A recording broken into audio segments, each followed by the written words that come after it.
उसके बाद speed of A DC motor इन्होंने एक हमें स्पीड ऑफ डीसी मोटर का वो इन्होंने ये काफी इंपॉर्टेंट इक्वेशन है।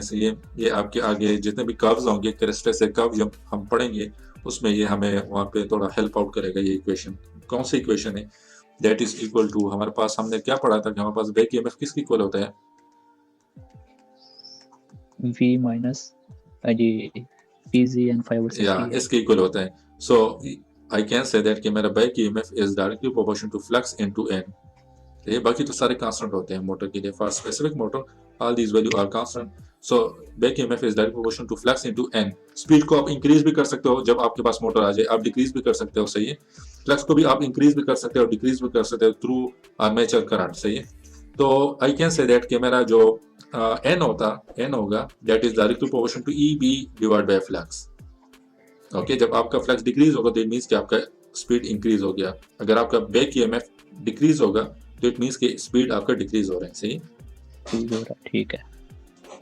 अच्छा, अब हमने पढ़ा था कि बैक ईएमएफ आपका किस तरह चेंज होगा। एक्चुअली बैक ईएमएफ भी आपका डिपेंड करता है सप्लाई वोल्टेज पे और IARA पे, सही है। तो अगर आपका लोड इंक्रीज हो जाएगा, आपने फिक्स सप्लाई दी है लेकिन आपका लोड इंक्रीज हो गया तो आपको आर्मेचर करंट भी इंक्रीज हो जाएगा जिसकी वजह से आपके बैक ईएमएफ डिक्रीज हो जाएगा। ये हमने कल भी डिस्कस किया था इसको थोड़ा सा कि लोड इंक्रीज हो जाए तो फिर ये किस तरह वो सेल्फ रेगुलेटिंग, यस वो हमने पढ़ा था किस तरह बैक ईएमएफ आपका सेल्फ रेगुलेटिंग मोटर को सेल्फ रेगुलेट करेगा, सही। तो वो हमने लास्ट टाइम डिस्कस किया था। अच्छा, तो इसके बाद इन्होंने हमें स्पीड रिलेशन दिए। स्पीड रिलेशन मींस के फॉर एग्जांपल आपका अभी जो आपके सामने मोटर है उसका स्पीड जो है वो n1 है, तो उसका बैक ईएमएफ क्या हो जाएगा, दैट इज EB1 हो जाएगा, और फ्लक्स क्या हो जाएगा, दैट इज फ्लक्स pi1 हो जाएगा, सही। After some interval of time speed up हो गया, ओके, इट मींस स्पीड आपका इंक्रीज हो गया तो स्पीड आपका चेंज हो जाएगा। सो वो आपका n2 हो जाएगा, ओके, और आपका EB2 हो जाएगा, ये भी चेंज हो जाएगा और फ्लक्स भी चेंज हो जाएगा। सो फिर आपका ये रिलेशन किस तरह बनेगा, तो आपका रिलेशन जो होगा that should be n1 divide by n2 कर लो, तो वो क्या हो जाएगा, that will be equal to EB1 divide by flux 1 हो जाएगा, and that will be equal to ये n2 नीचे है तो ये आपका इस तरह आ जाएगा कि फ्लक्स 2 डिवाइड बाय EB2 हो जाएगा। सो ये रिलेशन आ जाएगा, सही है। अब हम चेक कर लेते हैं कि हमारे पास शंट मोटर है। फॉर डिफरेंट मोटर के लिए चेक कर लेते हैं कि हमारे पास शंट मोटर है। तो शंट मोटर में क्या होगा, शंट मोटर में अगर आपका स्पीड इंक्रीज होगा डिक्रीज होगा तो ये फ्लक्स आपका दोनों सेम होगा, कांस्टेंट होगा। तो ये आपका क्या हो जाएगा, रिलेशन आपका for shunt motor your relation will be equal to EB1 by EB2 होगा, सही है। अच्छा, फॉर सीरीज मोटर क्या होगा, तो सीरीज मोटर में हमारे पास क्या होता है, वो आपका जो फ्लक्स होता है that is directly proportional to armature current. या सीरीज मोटर में हमारे पास flux is directly proportional to armature current. तो ये आपका फ्लक्स 1 IA1 हो जाएगा, फ्लक्स 2 आपका IA2 हो जाएगा। सो ये आपका क्या हो जाएगा, N1 divide by N2 is equal to EB1 divide by IA1 कह सकते हो आप, और ये आप IA2 कह सकते हो, और this is EB2। Yes, so this is this small topic, ये थोड़ा सा स्पीड रिलेशन का एक टॉपिक था, सही। ये एक्चुअली हम थोड़ा सा अभी बेसिक्स पढ़ रहे हैं, तो आगे जो कैरेक्टरिस्टिक कर्व आएंगे तो उसमें ये सारी चीजें हमने फिर वहां पे अप्लाई करने से ये वहां पे आपका लोड इंक्रीज होगा तो फिर क्या होगा, स्पीड पे क्या फर्क पड़ेगा, बैक ईएमएफ पे क्या फर्क पड़ेगा, फ्लक्स क्या होगा, मोटर कौन सा है, तो ये सारी चीजें वहां पे हम डिस्कस करेंगे। अच्छा, इसके बाद एक दूसरा टॉपिक है that is the speed regulation. तो लास्ट टाइम हमने वोल्टेज रेगुलेशन पढ़ा था, सही है। वोल्टेज रेगुलेशन हमने पढ़ा था और वहां पे मैंने आपको एक बात भी डिस्कस किया था कि जब रेगुलेशन ये आपका जितना कम होगा तो उतना आपका बेस्ट होगा। या एमसीक्यूज में अभी आते हैं कि आपका रेगुलेशन, अगर आप रेगुलेशन आपका डिक्रीज हो जाए तो इट मींस कि आपका जो दैट इज गुड बैड या बोथ गुड एंड बैड, तो आपने वहां पे गुड ऑप्शन चूज करना है, ओके। ये हमारे लिए बेस्ट होगा। रेगुलेशन जितना डिक्रीज होगा उतना बेस्ट होगा, सही है। ये बात आपने जहन में रखनी है। रेगुलेशन हम डिक्रीज मींस के स्पीड रेगुलेशन को अभी हम डिस्कस कर लेते हैं, ओके। लास्ट टाइम हमने वोल्टेज रेगुलेशन डिस्कस किया था, स्पीड रेगुलेशन को डिस्कस कर लेते हैं कि हमारे पास डिक्रीज होगा तो क्यों बेस्ट होगा, उसको थोड़ा सा और डिस्कस कर लेते हैं। स्पीड रेगुलेशन क्या होगा, आपका नो लोड स्पीड हाई होगा या फुल लोड स्पीड हाई होगा? सर नो लोड स्पीड या हाई होगा। सो मैं नो लोड स्पीड पहले लिख देता हूं, that is minus full load speed. अच्छा ये मैंने पहले क्यों लिखा है नो लोड स्पीड? अगर मैं ऑपोजिट लिख देता तो क्या होता फिर? सर फिर नेगेटिव या हो आपका जाता ना, स्पीड क्योंकि नेगेटिव होता तो नेगेटिव स्पीड तो हमारे पास नहीं होता। सही है, speed is a yes, speed is positive, not a always positive. yeah, speed is not a vector quantity। सही है, speed is a Okay, scalar quantity, तो ये पॉजिटिव होगा, नेगेटिव नहीं होता। जिस तरह टाइम इज ए, हमारे पास टाइम क्या होता है, दैट इज स्केलर क्वांटिटी, तो वो हमारे पास नेगेटिव नहीं होता। सही है, सब जस्ट हम okay, मैग्नीट्यूड को ट्रीट करते हैं। सही है, तो अगर मैं फुल लोड यहाँ पे लिख लूँ तो full load is less than no load, तो फिर आपका ये नेगेटिव हो जाएगा। तो इसी वजह से आपने यहाँ पे नो लोड स्पीड पहले लिखना है, फिर फुल लोड स्पीड लिखना है। अच्छा नीचे मैं क्या लिखूंगा, फुल लोड स्पीड लिखूंगा या नो लोड स्पीड लिखूंगा? यहाँ पे अक्सर स्टूडेंट को कंफ्यूजन होता है कि स्पीड रेगुलेशन में नीचे क्या आएगा, नो लोड आएगा या फुल लोड स्पीड आएगा। यहाँ पे मैंने क्या लिखना है, नीचे आपने फुल लोड स्पीड लिखना है। क्यों फुल लोड स्पीड लिखना है?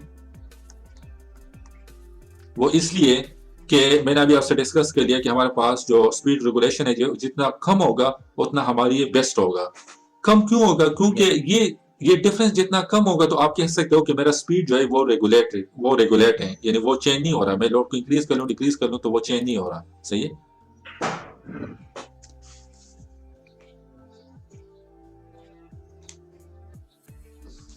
सर आवाज नहीं आ रही। Hello, hello, yes. जैसे आवाज नहीं आ रही थी। चले। अच्छा अगर ये मेरे पास डायग्राम है, सही है, यहाँ पे आपका लोड जो है वो लेट से वो आपका जीरो है, यानी नो लोड है। स्पीड कितना है, कितना रेगुलेट हो रहा था? स्पीड लेट से वो आपका 300 आरपीएम है। अब आप लोड डाल दो, सही है, तो स्पीड आपका थोड़ा सा वो डिक्रीज हो गया, लेट से वो आपका 290 हो गया। अच्छा अब आप इस तरह कर लो कि दोबारा से ट्राई कर लेते हैं। स्पीड नो लोड स्पीड कितना था, 300 आरपीएम। मैंने लोड डाल दिया तो लोड ने स्पीड को काफी कम कर दिया, दैट इज 200 आरपीएम। तो मोटर 1 बेस्ट होगा या मोटर 2 बेस्ट होगा? बेस्ट होगा कस्टमर किसको ज्यादा पसंद करेगा? मेरे ख्याल से सर मोटर 1। मोटर 1 को। क्यों? क्योंकि उसका स्पीड रेगुलेशन कम है, यानी यहाँ पे डिफरेंस जो है वो कम है। यहाँ पे नो कम लोड है, डिफरेंस कम है। या यस, डिफरेंस यहाँ पे यस, कम है, यहाँ पे डिफरेंस ज्यादा है। तो जितना स्पीड रेगुलेशन आपका कम होगा तो उतना बेस्ट होगा, क्योंकि डिफरेंस कम है। तो ये डिफरेंस जितना कम होगा तो उतना ये वैल्यू कम होगा, स्पीड रेगुलेशन की वैल्यू कम आएगी, तो उतना आपके लिए बेस्ट मोटर होगा। लाइक इन दिस केस यहाँ पे आपका डिफरेंस ज्यादा है, 100 डिफरेंस है, तो स्पीड रेगुलेशन यहाँ पे इस मोटर के लिए काफी हाई होगा। Speed regulation is greater than this speed regulation. Yes. अच्छा एक तो ऊपर आ गया, लेट से अब ऊपर मेरे पास कांस्टेंट है। अब इसको थोड़ा सा डिस्कस कर लेते हैं। फुल लोड यानी ये जितना कम होगा तो इट मींस कि आपका फुल लोड स्पीड ज्यादा होगा।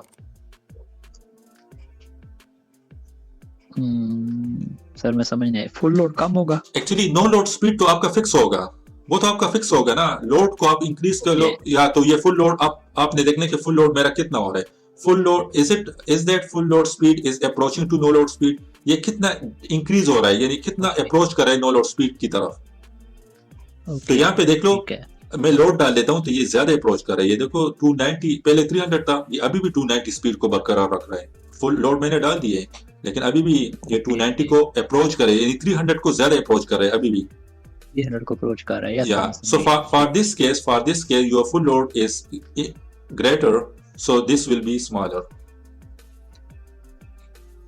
ओके।